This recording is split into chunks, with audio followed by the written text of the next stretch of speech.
Well, hello racing fans, and a warm welcome to our Gallop TV preview show for the last day of September. It's September 30th. We race at the Vaal, closing off another month as we now cruise downhill towards December. Can you believe it? Yep, October, November, December, and that will be 2025. Alistair Cohen waiting on the line. I trust that you, the valued racing fan, as well. And just having a look at what's on offer at the Vaal on this Tuesday, our first local race meeting for a new week. There are 8 races carded. Race number 1 begins at 12:30, and of course the big one, the Pick 6 races 3 through to 9 will begin at 13:40. Just catching up with Alistair Cohen off air. Lots happening down in the Western Cape. A wonderful weekend's racing at Hollywoodbets Durbanville. And of course, catching up on the other things like sport and chatting about the Ryder Cup as well.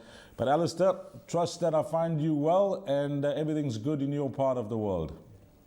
Yeah, Dee's all good. Thank you so much to you and all the race goers and all the viewers out there. Trust that everyone as well. As you struck a chord. I didn't even think about it. End of September, 3 months left of 2025. When we think of how much we've seen each other, the times that we've seen each other. We started the year at Hollywoodbets Kenilworth, and lots of times during Champions season, a few times in between, whether I'm going to Durban, you coming to Cape Town, the rest of the team. And honestly, it feels like it's April. It's absolutely madness how quickly this year has gone by. But the good news is that once we clear September, we get into some really, really good racing. We saw a taste of it at Hollywoodbets Durbanville on Saturday. That was a brilliant day. The Racecourse Matchroom Stakes and the Shreps Diana Stakes. I didn't know this was possible. The full house sounds went up at Hollywoodbets Durbanville. There was a great crowd, a festive crowd. The screening of the rugby obviously helped quite a few people, to convince quite a few people to come and stay around. The box with a landslide win, Sasha Feinberg and Goma Zulu with one of the great Springbok performances. And then I think all sports fans are probably waking up on Monday morning with a bit of a golf hangover. You and I haven't experienced a real hangover in many, many years, but that was sensational watching America fight back like that. So I think that we were all on Europe's side. I think, most people outside of the US were probably shouting Europe home, but just riveting sport. Brilliant, brilliant, brilliant. And yeah, that's one of those. That's the magic of the Ryder Cup, and live with us for a long time. This 2025 edition of Bethpage. Even though it looked like Europe we're going to trot up betting suspended 1 to 100 going into the final day.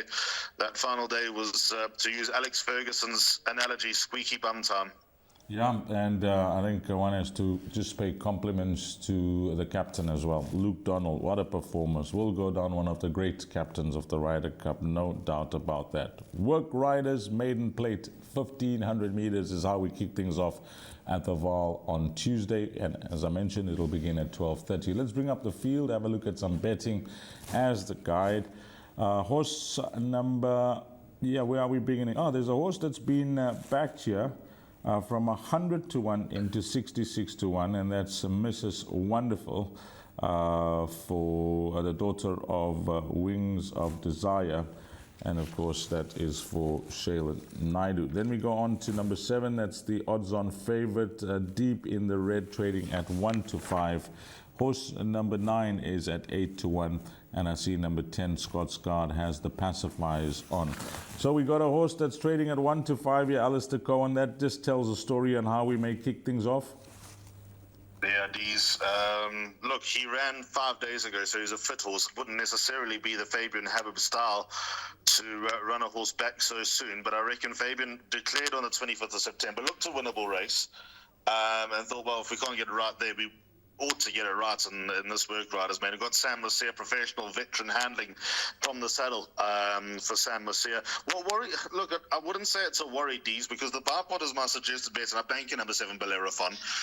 But the only thing that niggles me is that the talk was out about him on debut, and he didn't want to go past horses in front of him. He kind of just stuck in that same place and didn't finish with any spark, and he certainly didn't fall out the back door. And again, on Thursday, did pretty much the same thing. Had every chance and kept wanting to run behind, and Amazon Queen accounted for him last time out. So I reckon the instruction's going to be right and positively try taking to the front and don't let him see another rival. Don't let him think too much. Number 7, Bellerophon. Interesting you mentioned number 6, Mrs. Wonderful's been supported. She's never beaten a rival home, D. She's rated 10.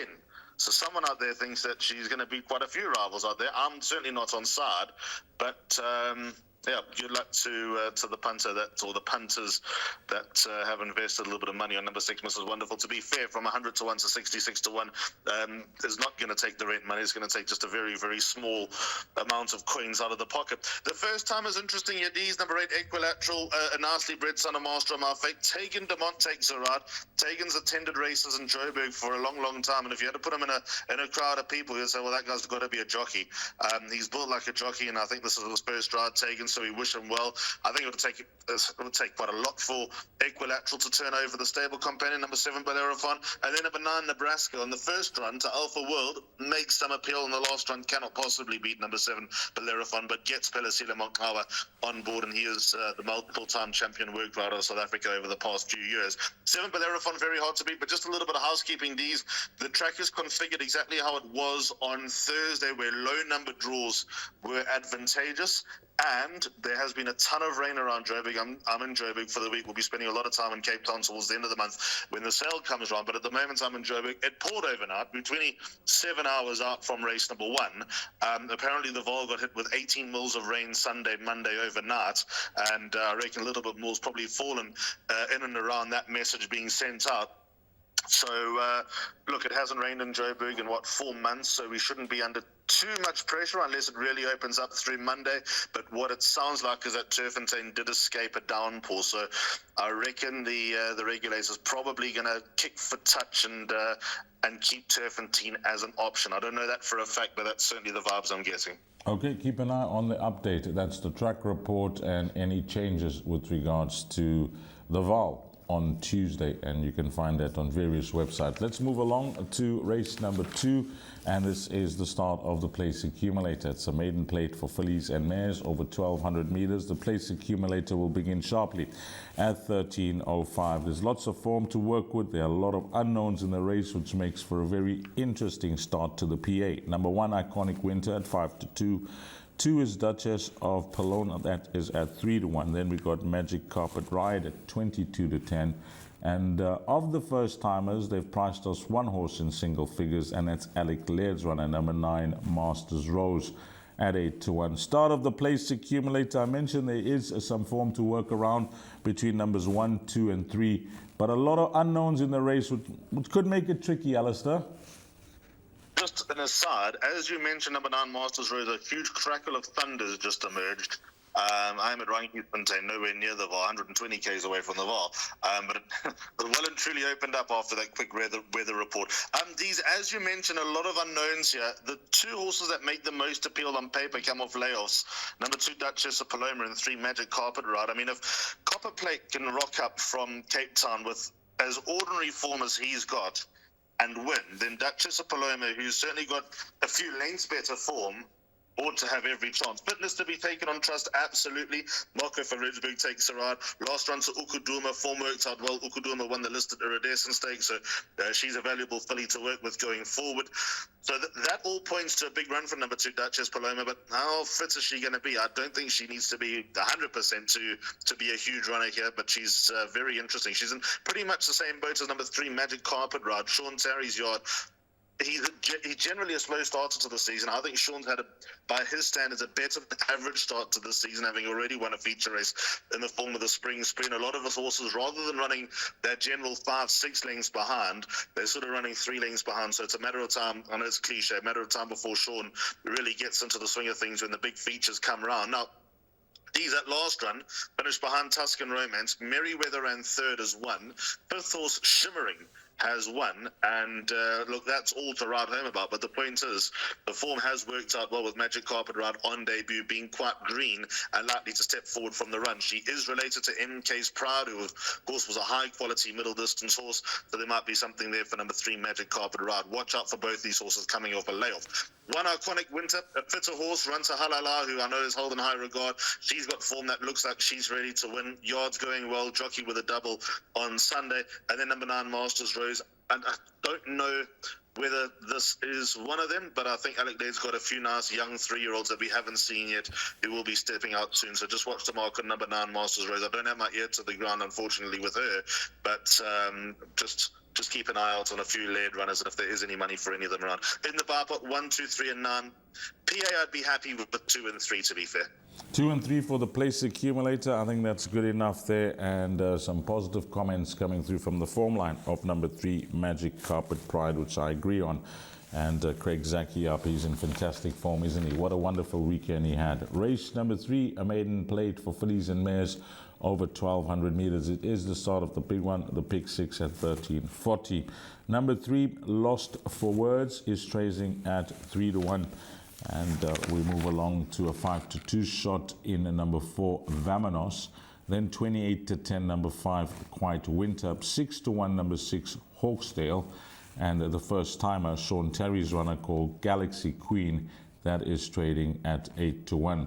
So that's the betting, Alistair. Again, you know, okay, we're going to have the rule come into play when it comes to the pick 6 with numbers 7, 8, 9, and 10. We also can put that rule into place when it comes to the bar pot. But what are we going to be doing in the pick 6? The raced runners, if we count them, numbers 3 through to 6. So we got 6 runners to play around for the pick 6, Alistair. And can we just try and narrow that down to 3? Narrowed it down to 4 here, Dees, which is still less than half the field, so I think that's going to be acceptable, and I do think there's a potential banker later on in the card. Although race number 7, there's certainly no bankers. You're going to be multiplying the perm out quite a lot there. Dees, easily the 4 horses that bring winning form into the picture, 3, 4, 5, and 6. Let's go through them numerically. Number 3, Lost for Words, daughter of Canford Cliffs, likely to have needed her last run. Good run behind Perfect Miracle, who came out of the maidens rated in the 90s for one reason or another. She absolutely trotted up. She finished in front of Quiet Winter on that occasion, quite convincingly. So to be fair, don't see much reason for that to turn around, but we have got the dynamic of Lucky Hoodalakas at the Vaal, where they do seem to grow an extra leg. So number 5, Quiet Winter, despite having 2 lengths to turn around, I wouldn't write off her chances of just closing that deficit slightly. Number 4, Vamonos, probably got the most convincing form in the race, having stepped up from each and every start, even though the margin of defeat in her penultimate run behind Stormy Day was her widest margin of defeat. That, ironically, probably her best run. Stormy Day looked, when I say looked goods on Sunday, coming back from a layoff, very wet behind the ears, she looked soft, and she's got all the ability in the world by the looks of things, coming out and winning. Then running second to Fire and Her Soul at the next start. Fire and Her Soul turned that form around with Vamonos, in fact reversed around 5 lengths. But I think peak run, Muzi Yeni on board, having finally got that monkey off his back of 2,500 winners. She's the one that I'd lean towards as my top choice of the 4 winning chances. And then number 6, Hawksdale, absolutely hated the going last time. That was jockey and trainer report. I think we all saw it as the race was going on. Still finished off her race nicely. Her work at home is solid enough to really get in there, and she's going to come out fresh and bubbling and ready to go, number 6, Hawksdale, so don't write her off. Few horses to beat, but she's definitely inclusion. 3, 4, 5, and 6. Again, watch the market on the first timers. I know nothing about any of them, but if there is some support, I wouldn't take much from them to be competitive and to be dangerous. But from a pick 6 perspective, I'm happy with 3, 4, 5, and 6, and they make up my numbers in the bar, but I'm expecting to double up here, but for the first timers. Okay, 3, 4, 5, and 6. And I've just seen an advert in the form guide I'm using, which is the computer form. And we know that beside horse racing, the Tote and Tab offer a lot of sports betting.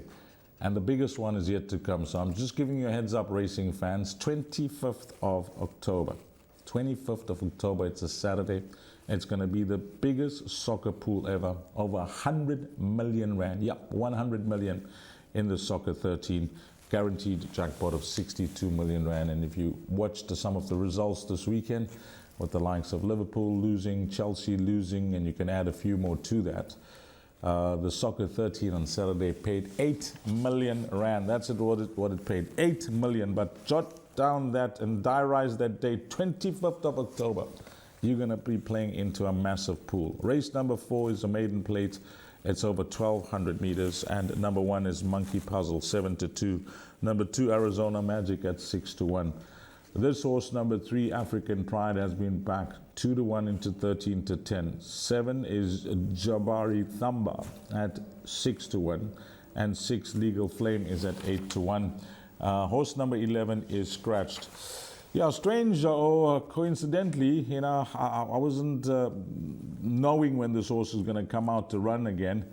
But it just happened that I bumped into Corne Spies at Hollywoodbets Scottsville recently, and on air, we just got chatting about his runners, and this horse just came into my mind, Alistair, which I asked him about, and purely because of the size of this giant. I'm sure you recall having a look at him at Hollywoodbets Scottsville, 600 kgs plus as a juvenile.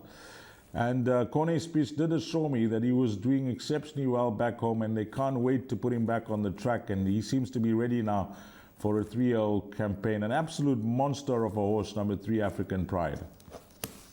Geez, I've got access into the database, which I've just gone into on the subject of African Pride. The last time he ran, which was at Hollywoodbets Scottsville on a Grade 1 day, weighed in at 610. I mean, he's a giant. He can barely fit into the starting field. He's a monster. And 610 kilos in that Grade 1 race. I'm just doing a little bit of maths. The next heaviest was 495. That was intensity. So 115 kilograms heavier.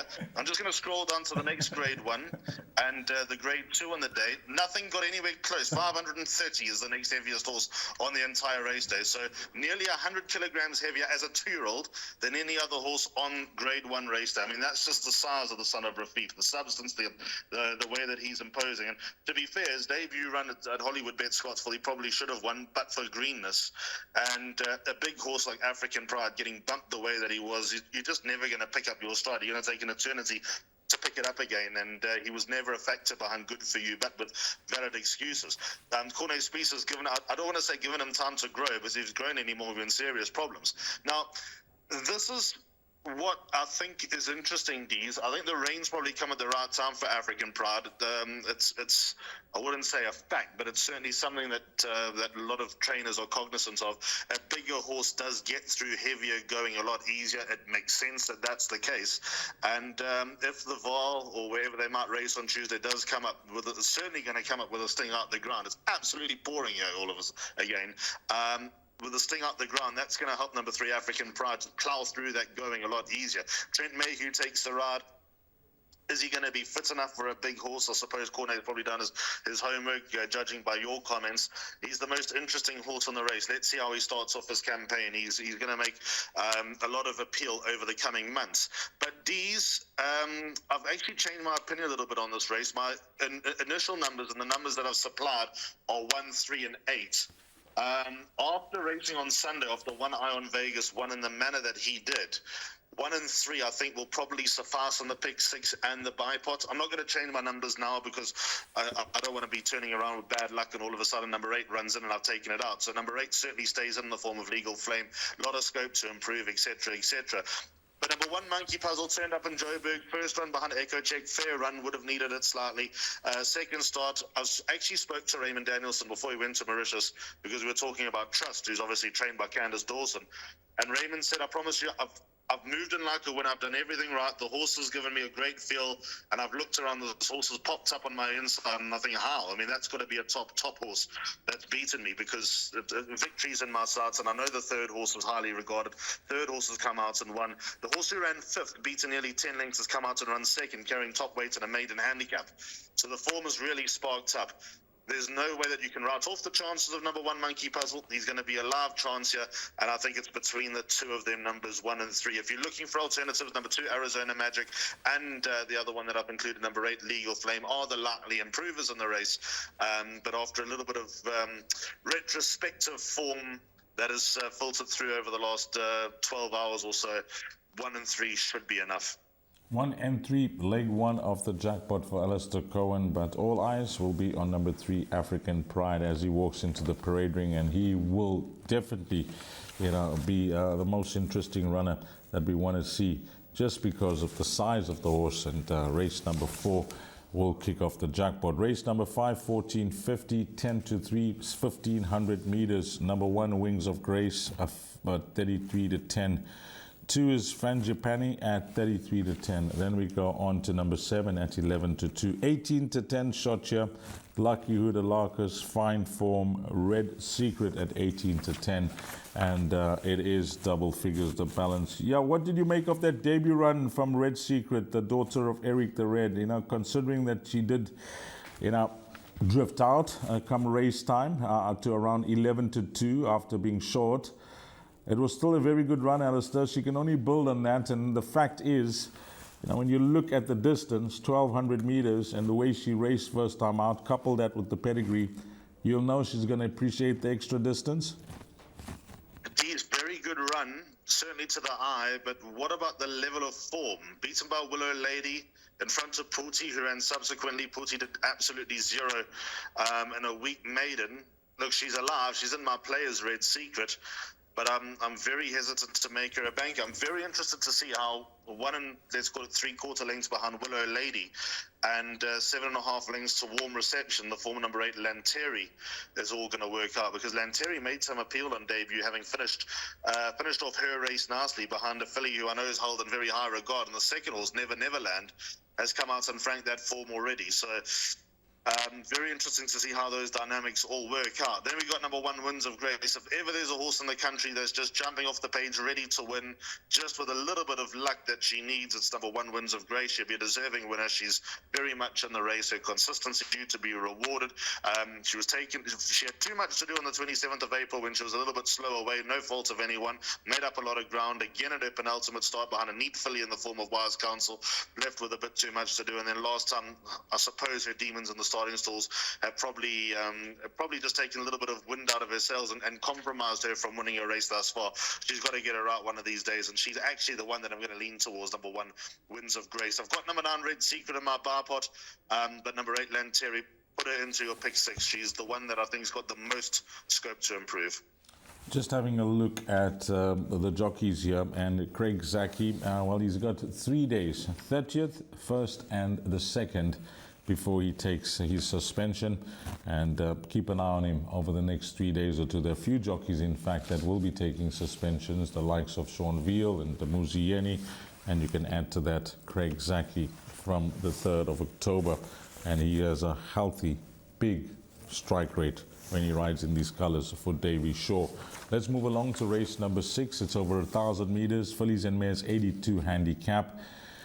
And this is how it looks, Alistair. Number 1, Global Thunder, is at 8 to 1. 2, Tuscan Romance at 7 to 2. We got a 2 to 1 shot here. Number 3, Alpine Jet, progressive type. This filly having won first up and just finding Anchorage too good next time out.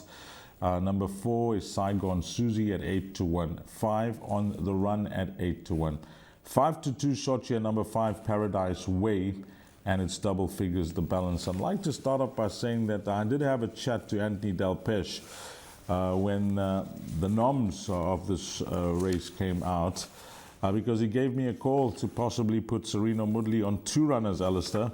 Number 6, Paradise Way, and in race number 8, Mlambo for Heather Adamson, because he's got positive comments from both these trainers. Well, we'll come to race 8 later on, but number 6, Paradise Way, he's of the opinion that this filly of a very low weight, on the word from the yard, she's a massive runner here. She's progressive, Dees. She beat Fishhawk in convincing style. I think she probably... I know there was a bit of support for her on debut, but she might have caught a few off guard with the way that she finished off her race. She really caught the eye, and she looked to Monty at her second start when punted off the boards and made no mistakes. Fishhawk came out and franked that form. The lightweight's got to bring her alive. She's probably very underappreciated by the handicapper, considering she got such a similar profile to Alpine Jet. Yet Alpine Jet's rated 91 and Paradise Way's rated 84. So maybe that's the price you pay for winning on debut, not your second start. I don't know. But with... what's that, 7.5 kilos between them, I suppose that's got to bring number 6 Paradise Way into the picture. But I also know that Alpine Jet is held in very high regard, and I think dropping back to 1,000 meters is going to work the office for the daughter of Vercingetorix. I remember her last start when she ran second to Anchorage.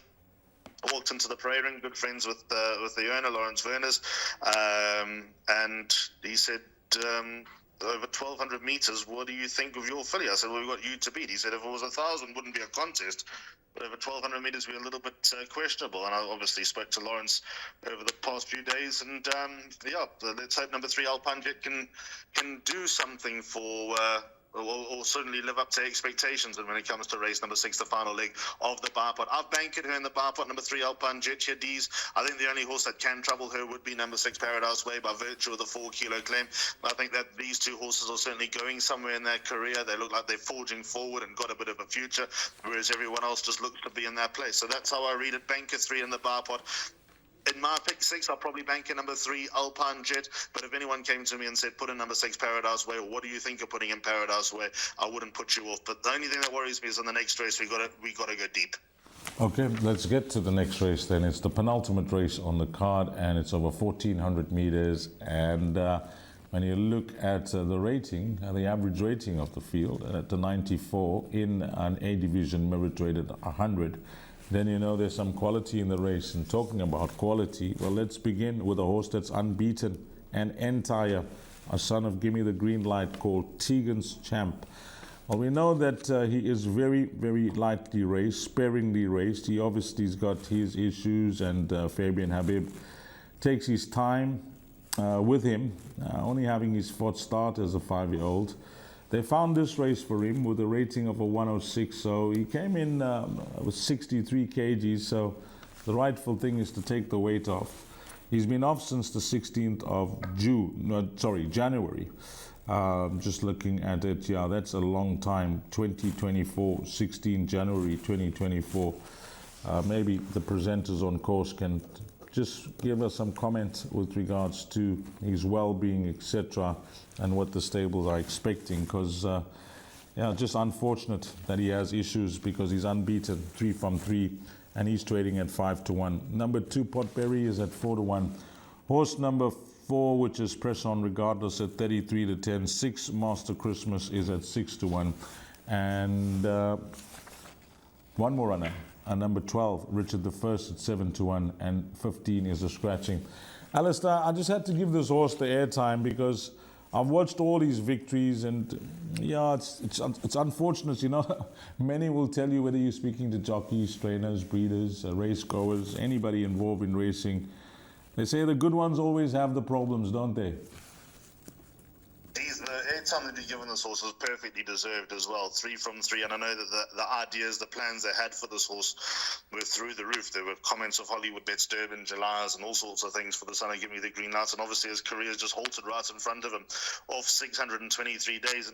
And this is where you've got to give credit to connections, and it's all the same guys on the regular guys. Darlington, Sammy, Evoli de Coca, Marlon Nike, Jonathan George, Jaden Nassif, Jerome, Kevin Martin Nassif, Sturgio Parizis, and Zaki Nassif. They know the game, and there's not going to be too many surprises that you can tell them.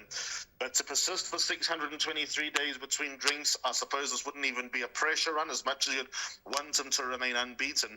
But to keep him on the boil, and to keep the owners interested, and obviously to get him back on track would certainly would make everyone pretty pleased that they've got a top horse back on track. And who knows where he's going to get to? Who knows if he's going to be the same horse? Like I said, just no pressure. Go out there, enjoy it, pull up sound, and then maybe plot the way forward with number 1, Tegan's Champ. No way that you can write him off. It would be a huge training feat if he could come out and win after 623 days. Wouldn't write him off, but there's a lot of competition here. D's number 2, Potberry's in excellent form. He's got a bit to do to turn it around with Press On Regardless on the penultimate start. But Pila Sunday, Molly and St. John Gray have got a good thing going at the moment, so he's very much in the race. Full Press On Regardless in the form of his life. Every time it looks like the handicap is having another dig at Press On Regardless, he seems to defy that. He beat Paul Revere off a very lightweight and good style last time out. A few very good, solid handicappers in behind him, but Press On Regardless made it look easy. He's good over this course and distance. For me, the top choice here is number 6, Master Christmas D's. This horse at the Vaal grows an extra leg. Loves it. This was his former home course. He used to be with Lucky Hudalakis. He's got a middle outside draw, but by now we'll know exactly how that's playing out. He perhaps got away with one with a 4-kilo claim at his penultimate start, beating a very smart horse in the making in the form of Soho Heartthrob. At the Vaal, I've always got the time of day for number 6, Master Christmas. He's a lot better there than anywhere else. 7 Sunset Ride looks like he's getting the hang of things after his long break, getting better, closer. all the time. Champion Warrior loves it down the Vaal straight. 1 from 1 over this course and distance, 2 from 2 at this course. Again, how's he going to go 304 days after his last run? I suppose he'll probably need the run. And again, with the bigger picture in mind, number 9, Champion Warrior, 10 juries up, also enjoys it down the Vaal. Wherever Master Christmas is, he ought to be right there. They have bumped heads a few times, and the scoreboard, I think, is 1-1. And then number 12, Richard the First, off a very light weight in the back of a good win last time. He's got the best turn of foot in the race, and if he can put it to good use, he's very much alive as well. These, no shortage of chances here. I know that I've spoken myself in circles. 6, 4, 7, 10 and 12, they'll be the horses that I think can fight it out, but the others that I mentioned wouldn't blow me away if they got a blow in. Just as a matter of interest, something just sparked up here as I'm having a look at the race, because I look at Jermaine Maharaj's selection and he goes with Tegan's Champ. I haven't had this conversation with any of the guys from Computer Form, although I do chat to them. But I wonder how it's done. We understand that it's computer generated along with individual assessment and that type of thing on the way they come up with their selection. But I wonder what percentage is used, because there's more unsures with Tegan Champ and more unanswered questions. Because if you just have to let it be a computer generated selection, and then it'll be a no-brainer with number 1 Tegan's Champ. But we know exactly what's happening with this horse. I don't know if you've had conversations with them on the percentage that is used with the form guide and what's sprung up from all the information that is collated, or it's more of the individual choices, Ali. Well, the tipster column, like Jermaine Maharaj, Brendan Gaylord, Trevor Reed, and obviously James Rich and Peter Barker at Winning Form, etc., those are individual selections. But all these tables that come in, no matter what form guide you use, looking at the Computer Form or Winning Form or whatever it might be, all the computerized algorithms that have been put to use by racing experts over the years who have unlimited data of what might happen, I think it's just filtered on various times and track conditions and everything else that goes with it. I used to be in the Computer Form office when I started at Pumalelo in 2010, so I should have more of an answer, but it's actually fascinating, and there are a lot of people that use the computerized and individual assessments. Some people think that I'm great, some people think that I'm absolutely rubbish. It's just a matter of opinion on which way you think is going to get you money, and everyone's got their own way of digging some treasure in this game. Do we agree there's more unanswered questions with number 1 Tegan's Champ than what we see 3 from 3? Yeah, definitely more. Today, or going into this Tuesday meeting, definitely more unanswered questions. He'll answer a lot on Tuesday, even if he doesn't want. If it was a fast finishing 5th or even a fading 5th, I think there would be a massive tick in the box, and I think all connections would be happy provided he pulls up sound. Okay, let's go on to the last race then, Alistair. Race number 8, a Fillies and Mares 78. It's over 1,400 meters, and this is how it looks. Number 1 at 8-1, 2 at 7-1. We move along to number 6 at 5-1. There is money for a horse that I gave a comment to, but I'll repeat it. Mlambo from 4-1 into 7-2. Number 8, Wise Council at 4-1. 8, Royal Horizon at 6-1. 10, Sunshine Day at 8-1, and it's double figures the balance. Yep, as I mentioned earlier on with Alec Laird's runner, that was in race number 6, I think it was. Yep, it was Paradise Way. He likes both these runners for Hollywood Racing, Paradise Way and Mlambo. He thinks they both got futures ahead of them. And this is a nice starting point for Mlambo taking on a field of this nature. And more to come. Some positive comments from Anthony Delpesh about this runner. He really liked this filly. In fact, if I had to just gauge by the conversation I had with him, he liked this filly more than the one that's trained by Alec. And I'm not surprised, Deez. If you ask Heather Adamson what she thinks of Mlambo, I mean, it's the apple of her eye. She thinks she's out the top drawer, and believe me, Heather knows what it takes to have something a little bit different in your yard. Drawn on the inside, which I think on the day is going to work out well, coming back from a break. The way she won, I know the form line's pretty shallow. The debut form line isn't. We'll get to that in a moment. The horse who subsequently won was Japanese Garden. There's very little else of substance in that. But the way she won, the way she blew them away, the way she turned it on, she's got the head, she's got the mind, she's got the turn of foot. She's She's got a lot of attributes that top horses have, Mum Lumbo. And even if you go back to her debut, go watch that again, go get a refresher. At the 800, she was never in the race. The 400, she was never running second, and she somehow steamed home to finish 23.3, passes 400 to finish behind Fair Proposal, who I think has got some wins to come. Season's Greetings and a bit of class. He ran fourth on a grade 1. Came out and won from that form line. Not much else in behind, but the point is that has sparked up quite nicely for number 7, Mum Lumbo. I'm of the opinion, in fact, I know that there's some plans ahead for number 7, Mum Lumbo. I assume there'll probably be the Starling Stakes on the 1st of November into the Fillies Mile on Betway Summer Cup Day. Those are the natural targets, I suppose, for number 7, Mum Lumbo. So this is just to get the engines going again on the back of what I assume was horse sickness time. She's very interesting runner, number 7, Mum Lumbo, and a very interesting filly to work with. She's, like I said, got all the attributes of being a well above average filly who's got some feature races in it. I think the race revolves around 3-3-year-olds here. D7 Mum Lumbo, my top choice. 8 Wise Counsel, my second. I think she'll come into her own ever further, and the more she races, the better she'll be. She was never in doubt last time when beating Winds of Grace. There is an indirect form line with Season's Greetings. Mum Lumbo finished in front of Season's Greetings. Wise Counsel finished behind, but Wise Counsel simply not a sprinter. So I'm willing to give her another vote of confidence over slightly further. And number 6, Little Miss Blended, desperately unlucky last time not to finish closer to Sheets and Goggles. In fact, she might have probably won. Certainly finishes better than 5th, and she's worth including and respecting as well. 6, 7, 8, the only horses I want to know about. I mean, this is the type of race I would shop around. Sunshine Days popped up on my radar quite a bit of late. She'd be a horse that I'd ordinarily consider and throw into my play. And then towards the top of the weights, the Farney Broncos horses always give their best. Princess Ilaria and Boom Boom numbers 1 and 2. But I think the progressive youngsters are going to have their number here. Okay, let's get straight into your suggested bet then, Alistair. You mentioned that you are going with the bipot. Yep, bipot it is. Gets underway in race 1 at 12:30. Banker number 7, Bellerophon on the first day by 1, 2, 3, and 9. Iconic Winter Duchess of Paloma, Magic Carpet Ride, and Masters Rose. By 3, 4, 5, and 6, Lost for Words, Vamonos, Quiet Winter, and Hawksdale.